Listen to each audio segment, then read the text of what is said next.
How's it going? So, as you can see right here, I have the OT Action data pack, but also, I'm going to be safe and just do that. I don't know what would happen if you had, like, both of these at the same time. Like, if you had a... Actually, let's see what happens. I'm bored. As you can see, both of the data packs are, in fact, active. Let me just...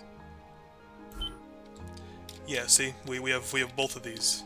Obviously going back and forth between seasons like that is really weird, but whatever. So I want to say real quick that you need to have it OT action above the Season 1 resource pack, and the reason is you can't have two separate custom model datas at the same time, so OT action actually has all of Season 1's custom model data listed, because if you swap them, Season 1 doesn't have... its resource pack doesn't have anything for Season 2, so to demonstrate this I'm going to take this off, and then, yeah, you can see it's broken right there. So that's imperative. And I wanted to have action be at the top because obviously the Season 1 is done, so it's never going to be updated again, whereas Season 2 is going to be updated and have more models in the future. So to demonstrate this, as you can see, we have Vazdoras over here. Can't be killed no matter what. So because of that... But you can see that with Season 1 attacks you can actually hit them, because Season 1 damage is converted to Season 2. So yeah, you can actually hurt Season 2 enemies with Season 1 attacks. It's still just data pack stuff for the sake of... Season 2 has a lot of stuff that happens when you kill an enemy and stuff. But yeah, you can use Season 1 attacks to kill it. And speaking of the different seasons, Season 1 and Season 2 control schemes are both here. It's not really easy to demonstrate, but with Season 2, you can obviously use it in any slot. The slot doesn't matter. And you can switch between them pretty easily, it doesn't really matter. But in Season 1, the slot does matter.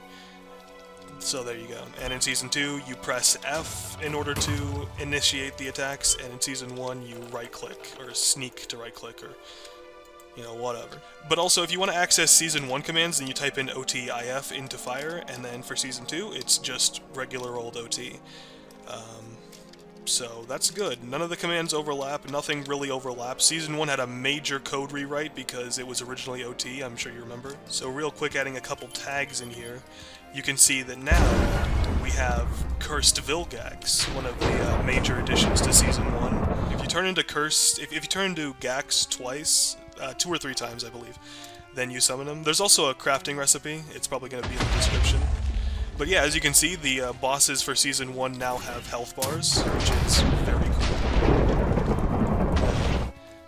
For Season 2, a lot of changes were made to, for example, how the Omnitrix works, so you'll see that right now I have Slapback selected. If I go away, then it's just Slapback.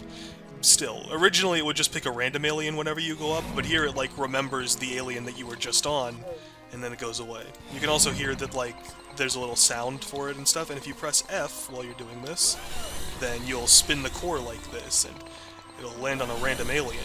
Obviously, if you transform while it's spinning, then you just turn into whoever, I guess. Another major addition for this update was inverse selection. So if you activate it here, you can see that there's a randomizer, which will transforms you into a random alien, and like you're stuck like that until you have a random chance to go back to human. Then there's Kytro mode, which turns you into like a Season 1 version of yourself. There's a song playing, oh my goodness. As you can see, you have melee attacks, these 2 swords come out. Pretty cool. Now, Kytro mode only has a few aliens, about 5 I believe, so, you know, Heat Blast is one of them, and he has some new stuff here, like Flight, for example. So yeah, as Heat Blast, originally if you were to jump and press Q in the air, he would do a double jump, but now you can do that by pressing the space bar because of the very cool... Oh, I'm flying because it's creative mode. Yeah, because of the very cool movement inputs that they added recently, you can just double jump to do a double jump. That's pretty cool. So now if you press Q in the air, you just fly around. You fly for a little bit, but if you crash into the ground, then you make a big old fire explosion. Very cool. So Accelerate he kind of plays around with the gravity to make it feel like you're going down hills faster. Kinda like that. Originally he was much heavier, but I didn't want him to fall too fast because I felt that was kinda weird. It's sort of a compromise. I wish that he would, like, go down hills faster, but he didn't fall so fast. It's weird. It doesn't make sense for him to fall fast because he's not heavy, but, like, I want him to go down hills fast. It's whatever. Obviously, Tornado is here now if you press F. Makes a Tornado. So, accompanying where Tornado used to be is Sonic Punch, which you'll charge up a big Sonic Punch, and then there it goes. It's kind of cool that he has a ranged attack now. Everything else is exactly the same besides Zip, which also got changed a lot. It was kind of broken before, so now it's way better. It's faster now, so to avoid, like, seizures, you have this overlay on the screen. So you can barely see what's happening, but you're attacking everybody way faster, doing way more damage, and the little laser works. So that's cool. Something that I added to both data packs, actually, is the new fire status effect. So I'm going to... Oh dear. Need to summon somebody who can actually handle it. So you'll see that this guy runs around when he's on fire. I don't know if enemies run around when they're on fire in the Season 1 data pack, but they definitely do in Season 2. I think that's very funny. Yeah, Ice was definitely the one that got the biggest makeover, though. As you can see, he is frozen in a big block of ice. Another issue previously was that if you were wearing something on your head and you transformed, then it would be gone forever. And it still is gone, but if you were to time out, then you will see that you get your helmet back. That's really cool. It took me a while to figure out that feature because of, like, data storage and item stuff. It summons an armor stand, and then you swap slots with that. It's a very weird solution, and technically there's, like, a waiting list for transforming just so that the game can, like, properly do that, because if two players were to actually transform at the same tick, there'd be a problem. Whatever, you don't notice any of that. You get your helmet back now. That's you can also decouple the Omnitrix and then just take it off, throw it away. It's oy vey. Yeah, I don't recommend just throwing it away.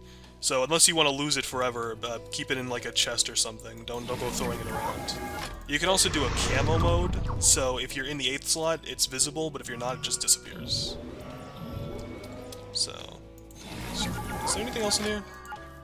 Life form lock, so if you turn this on and turn into a guy, you can see that you're not running out of time whatsoever. You can only transform if you're like, you can only go back if you're above a certain level, and I'm not, so I guess I'm stuck like this for real. I have no idea why some of the explosions summon so many creepers. If anybody knows what's up with that, please let me know in the comments.